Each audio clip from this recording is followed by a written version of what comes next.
Are you guys ready? Okay, perfect. Hi everyone, my name is Kristen. I'll be moderating this panel today. If there's any concerns, questions, please let me know. And here's Griffin Burns. Hey everybody. Woo! Good morning.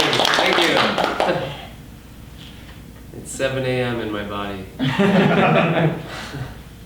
Jet lag is real. Anybody have some questions? Who would like to start? I guess I'll start. Samantha Ferrer, Anime Herald. Hi Samantha. I apologize, I'm ringing off my phone. The tablet won't pull. That's fine. How does it feel to be connected with so many iconic franchises, notably the Fate and the Devilman works? Fate and Devilman. Well, first off, it's an honor to be a part of all those franchises. I will admit I wasn't an anime fan as a kid, and I started learning more about it as a voice actor about 6 or 7 years ago. So oftentimes when I book these projects, I learn after the fact how special they are. So Devilman in particular, I didn't even audition for it, I was just cast. And when I went down to the studio was SDI, they just said, here you go, you're playing Akira Fudo here. And they played some clips and got into voice, and we just knocked all the dialogue out in probably 2, 3 to 4 hour sessions. And then again, after the fact, I saw the show and realized what a big deal it was, what a cool show it was, a unique show, and how special it is to the fan base. Same thing goes with Fate. I believe you said Fate, right? Yeah. Thank you. Yeah. Hi. Hi, Eric Chaplin, Chautauqua Network. I had seen a panel you were on, or not a panel, a podcast you were on before, towards the end of 2020, that said, you basically said 2021 was going to be a big year for you in video game cast roles. How did that end up going for you? In 2021, well, let's see, I think in 2021 I did The World Ends With You, which was a pretty big game. I mean, I feel like it's under the radar a little bit, but from an actor's perspective, I thought it was a really juicy role to play Fred. There's like 12 sessions involved. It is a little hard for me to remember all the gigs that I do in a year, but there were I believe there were a lot of games. I mean, Genshin I was still recording Genshin in 2021, and a few others. So, yeah. And I booked a new game the day I got here on Friday, or Thursday. Sorry, I'm losing track of time. So, more games to come. Nice, awesome. Yeah. Hi. Doug Engler with Anime-Zing Radio. Curious, how have you had to adjust when COVID hit did you do a lot of in-studio stuff and have to go to home recording like a lot of voice actors? Yeah. Sorry, did you have more to your question? No. Okay. Unlike some other voice actors, I had been, I can't talk. I had a home studio set up since about 2011. So I had a booth. I was kind of well prepared, not that I knew COVID was coming, but I was well prepared for it. So I'd say half my sessions were from home anyway, but then when COVID hit, all of them were. And I know some of my peers were scrambling to buy vocal booths and new equipment. I did upgrade my equipment a little bit, but I was ready to go pretty much right away. And yeah, Genshin Impact, for example, all of that was recorded from home. Somebody asked me in a panel yesterday, what was it like being on set, or something to that effect, and I said, oh no, I didn't meet any of these, my fellow actors, until we had a picnic a year later after the game was out. So yeah. Anybody else? Following up on that, what would you say is the biggest challenge that came up in working and recording during this pandemic era? Biggest challenge, there's been some tech issues, especially with dubbing. In the beginning, there was some major delays. So, with dubbing, they'll play you 3 beeps, and you start your line on the imaginary 4th beep. When they would do playback, the audio that you recorded, you could have done it perfectly, but sometimes the audio wouldn't match up, and the engineer was trying to figure out, okay, is it on our end, is it on your end, do we need to restart Skype, Zoom, whatever. And over time, and actually relatively quickly, they got more efficient at it. They started being able to account for sort of delays. You know, like we know that while using this program, there's a half second, or not a half second, maybe a fraction of a second delay, so we're gonna shift it this much. So it got smoother over time, but at first it was like, is this gonna work? You know, certainly those early sessions weren't very efficient. Say you do 30 or 40 loops in an hour. Maybe early COVID we were doing 10 or 15. and now I would say today it's just as efficient as going in the studio almost. So I think going forward, there will always be an option if somebody's, I don't know, sick or just can't go into the studio, there probably will always be the option of recording from home. Anyone else?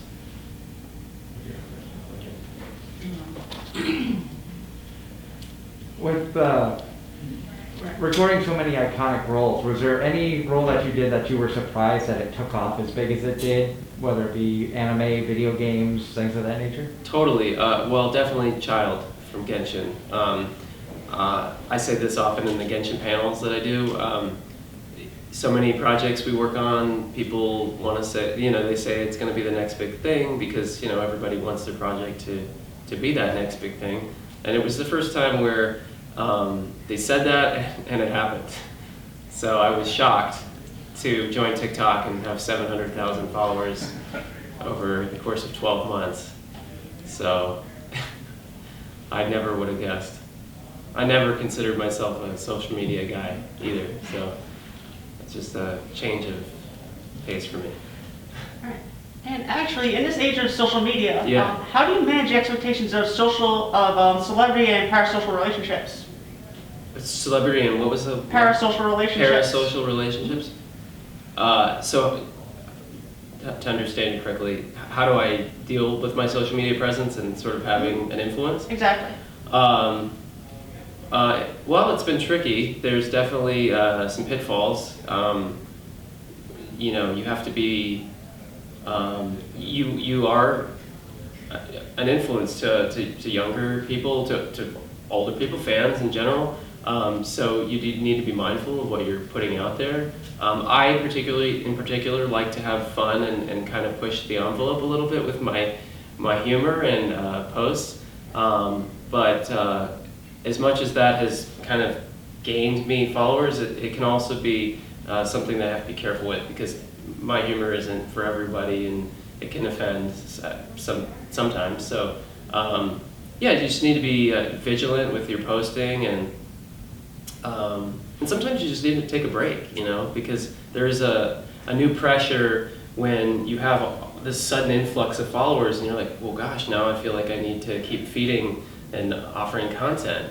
And first and foremost, I'm a voice actor. I'm not an influencer, at least I don't consider myself that. But my job is to portray these roles, and so that comes first. And if I can't do the social media thing, or if I need to take a few weeks off, I have to allow myself to do that. But it's been hard because there's this little voice that says, "You haven't posted. They're waiting for you," you know. And sometimes you just gotta say, "No, it's okay. You can live without, you know, Instagram or Twitter." So. How do you decide which roles, which projects you work with? Well, I hardly say no to projects. I love to work, and at this point, everything I do is through auditions. That's not true. Sometimes I'm AutoCast, or if I have a relationship with the studio, they'll hit me up and ask me if I want to work on something. I feel like the only way I would turn something down is if it was really inappropriate or I felt really uncomfortable, if it portrayed something that I didn't believe in. But I've never run into that so far. So again, I like to work most projects, as long as they pay fairly, I'm on board. Yeah. Right, and Yeah. out of curiosity, what would you like to see the future of voice acting? What would you like to see the future of the landscape evolve into in maybe 5, 10, 15 years? Well, I'm a little worried with technology that, with text-to-speech and sort of voices like Siri and whatnot, I would hope that there's enough work for everybody. There are a lot of voice actors out there. There's thousands in LA. I know there's probably 100,000 across the country. I don't really know the numbers, but there's a lot. So there is a lot of work out there. I would hope that that workflow continues and that it doesn't get outsourced or replaced with some new tech or whatever. Because it's a super fun career. I feel very lucky to be involved in it, and I'd love to do this for a long time. 6 minutes, 5 minutes. What's a piece of advice you wish you got when you first started voice acting?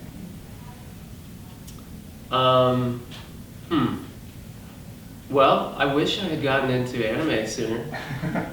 To be honest, I didn't realize what a big deal it was and what a fan base it had, and how much fun it could be. It's also super challenging. I think of all the voiceover work I do, it's one of the most challenging. You've got such a broad range of emotions. It's incredibly dynamic. You're fitting, you're matching flaps. So if somebody had said, early in my career, like, hey, you have a young voice, you should get into this. I wish I had maybe done that a little sooner. Yeah.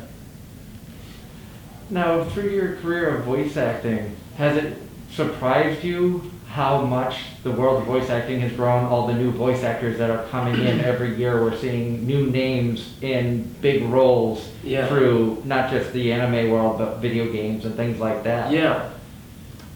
I'm not surprised. I think it's a very appealing genre of acting. I think the community's more welcoming than on-camera acting. So you've got celebrities that want to get involved in it, and YouTubers, VTubers, there's a lot of people that want to get involved now. I'm excited because I feel like it's hyped up our industry and made it more credible. People, I think more than ever, people are actually aware of what a voice actor is. I think growing up, I had no idea. I just assumed it was, Howie Mandel's, in Bobby's World, he's a celebrity. You just assume these people are on-camera talent, or I don't know. You just don't think about it, but yeah, I think I answered the question. Yeah. Okay. I'm a little sleepy. I think we have time for a couple more questions. Hi. This is one I just always like to ask people. What is the strangest, most unexpected thing to ever happen to you in the recording booth? I was doing a Six Flags Coca-Cola commercial, and I was supposed to be acting like I was riding a roller coaster, and I got really into it and flipped over my chair and broke there's a thing like this behind me. It was like a baffle for sound, and I broke the wheel off of it because I flipped over, and the engineer, I had no idea he was the owner of the studio, and he came rushing in. He's like, "Oh, you okay in there?" I said, "I think I broke your thing back here," and he's like, "Wow, you were really into that." Yeah. Do you have any questions? All right. One more? One more? Yeah. Being in the booth, I'm sure you've had unexpected things happen. Like you said, you got excited and flipped over the chair and stuff. Mm-hmm. What is one of the most challenging things you've had to overcome as a voice actor to portray a character the way you wanted to portray it? Most challenging. I'll just talk about something as of late because that's what I can remember. I did the role of Metropolitan recently, and I don't usually play a lower toned voice. I'm typically a protag character, higher range or even younger, and so this guy, Metropolitan, he had like this sort of heroic voice, and I felt like it was hard to sustain at times and continually match it. So yeah, that was a recent challenge. I think that's all we have time for, right? Are we good, or we're good? Okay, thank you so much. Thank you. Yeah. Thank you. Nice to meet y'all. Likewise.